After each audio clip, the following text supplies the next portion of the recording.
اب باجی نے مجھے اس کے ساتھ جانے کو کہہ دیا۔ آپ اندازہ کر سکتے ہیں کہ اس وقت میری کیا حالت ہوگی۔ خیر میں نے انکار نہ کر سکی اور اس کے ساتھ ہم لوگ پیدل ہی فارم ہاؤس کی طرف چل دیے۔ فارم ہاؤس گھر سے کچھ فاصلے پر تھا۔ راستے میں باتوں میں میں نے محسوس کیا کہ ایوب کافی ہنس مکھ ہے۔ راستے میں ہم لوگ باتیں کرتے گئے۔ کچھ دیر کے بعد ہم لوگ فارم ہاؤس پہنچ گئے، جہاں اس نے مجھے اپنے کنوارے مالٹے بھی دکھائے اور اس کے بعد اپنی ڈیری فارم لے گیا اور کہنے لگا آؤ میں تم کو ڈیری فارم دکھاتا ہوں۔ اس نے بتایا کہ اس فارم میں آسٹریلین گائیں ہیں جو بہت زیادہ دودھ دیتی ہیں۔ ڈیری فارم کی ایک کونے پر ایک بیل چل رہا تھا جس کے بارے میں اس نے فخر سے بتایا کہ اس علاقے میں اس نسل کا بیل صرف ہمارے پاس ہے۔ اس کو خریدنے کے لیے لوگوں نے ہمیں لاکھوں روپے کی آفر کی ہے، لیکن ہم نے اس سے فروخت نہیں کرنا۔ کیا ابھی باتیں کر رہے تھے کہ بیل گائیوں کے پاس پہنچ گیا اور اچانک ہی اس نے ایک گائے کی دم کو سونگا شروع کر دیا۔ تھوڑی دیر کے بعد وہ بیل اپنے کام کے لیے تیار ہو گیا اور وہ گائے کے ساتھ شروع ہو گیا۔ میں یہ سین دیکھ کر بہت شرمندہ ہوئی اور ایوب سے کہا چلو مجھے گھر جانا ہے۔ کیوں کیا ہوا؟ ایوب نے پوچھا۔ یہ سب کیا دکھا رہے ہو تم مجھے؟ یہ سن کر ایوب کے چہرے پر ایک مسکان سی آ گئی اور وہ کہنے لگا ارے اس میں کون سی بات ہے، سانڈ کا کام ہے، وہ گائے کو نہیں کرتا ہے، دیکھا نہیں تم نے وہ اپنا کام کر رہا ہے۔ بیل ابھی تک لگا تھا اور چڑھا ہوا تھا اور ایوب اسی طرح اس کی طرف دیکھ رہا تھا۔ یہ سب کچھ میری برداشت سے باہر ہو رہا تھا، اسی لیے وہاں سے واپس کو چل دی۔ ایوب بھی ساتھ ہو گیا اور کہنے لگا یہ نیچرل بات ہے۔ اس کے چہرے پر بھی عجیب سی مسکراہٹ تھی۔ میں نے اپنے قدم تیز تیز اٹھانا شروع کر دیا۔ ایوب نے بھی اپنی رفتار بڑھا دی اور چلتے چلتے کہنے لگا دیکھو شازیہ یہ نیچرل بات ہے، انسان بھی یہی کچھ کرتے ہیں۔ میں خاموشی سے چلتی رہی اور گھر آ کر اپنے کمرے میں چلے گئی۔ کمرے میں جا کر میری حالت خراب ہونے لگی۔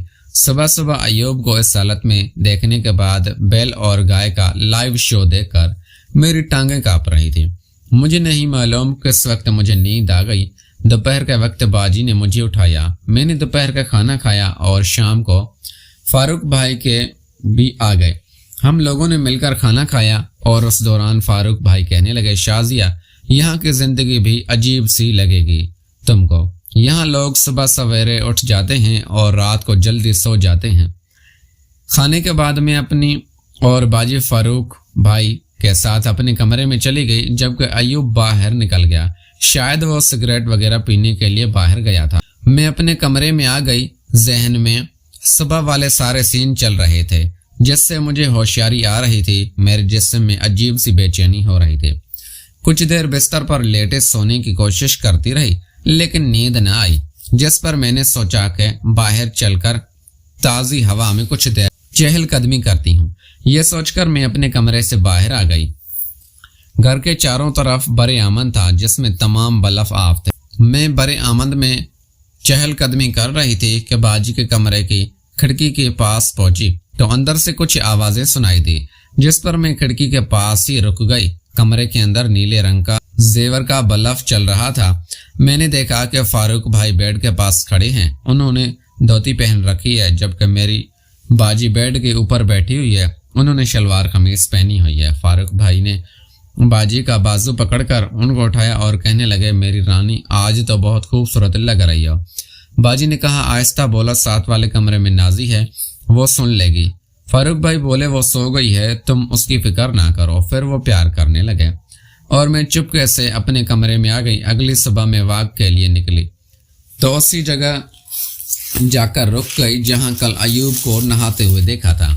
آج بھی وہ وہی موجود تھا اور اپنے جسم کو تیل کی مالش کر رہا تھا۔ میں ایک درخت کے آؤٹ میں کھڑی ہو کر اس کو دیکھنے لگی۔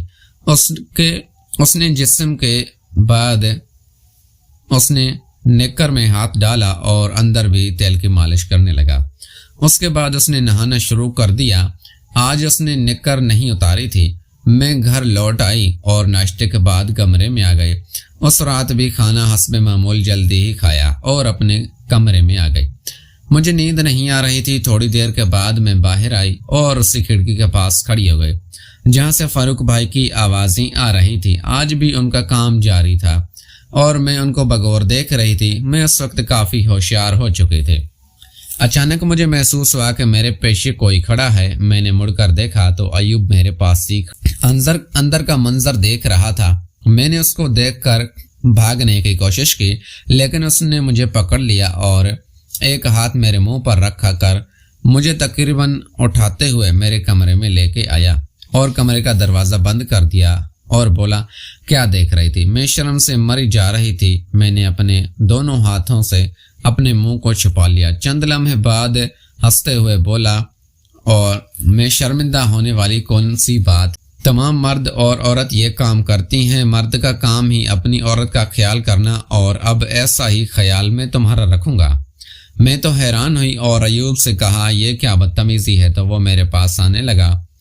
میں نے جب اس کو خود سے دور کرنے کی کوشش کی تو وہ مجھ سے کہنے لگا، تم پریشان کیوں ہو رہی ہو؟ میں تم سے شادی کر لوں گا۔ میں نے تمہاری بہن اور فاروق سے بات بھی کر لی ہے۔